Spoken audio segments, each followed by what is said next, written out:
हमजा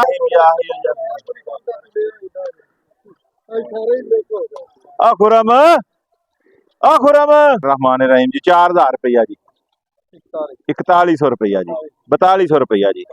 4200 रुपया 4300 रुपया जी 4300 4400 4500 4500 4500 4500 जी 4500 4500 एक 4500 दो 4500 तीन 4100 रुपया 4100 4200 रुपया 4210 रुपये 4210 रुपये 4210 एक दो तीन जी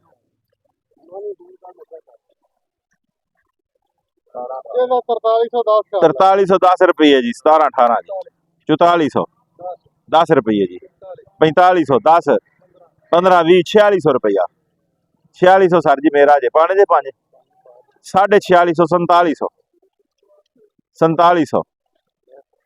एक दो तीन लिखो साढ़े ना भी 17 18 4000 रुपया 4100 4200 सवा 4200 पूरा 4500 एक दो तीन रहमान पूरा 4200 रुपया जी 4500 रुपया जी 4550 रुपया जी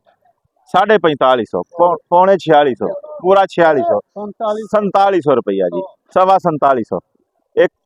सवा 4700 दो तीन मुस्तनसर देना 4300 4300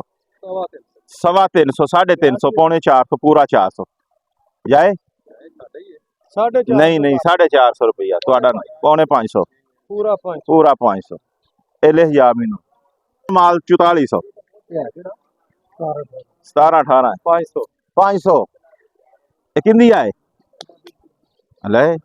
17 18 है की 17 18 ही है पूरा 5000 रुपया फिर बाबा एवं सस्ती असी बेचीए मैं 1847 समझिए अच्छा जी 5000 50 रुपये 5100 रुपया सवा 52 5200 रुपया सवा 52 5300 रुपया 5 रुपये 5300 5 5350 रुपया 5350 रुपया एक दो तीन जी 300 रुपया 350 रुपया 400 रुपया 500 रुपया सवा 500 600 रुपया सवा 600 650 650 पूरा 700 दे बाबे यामुन 700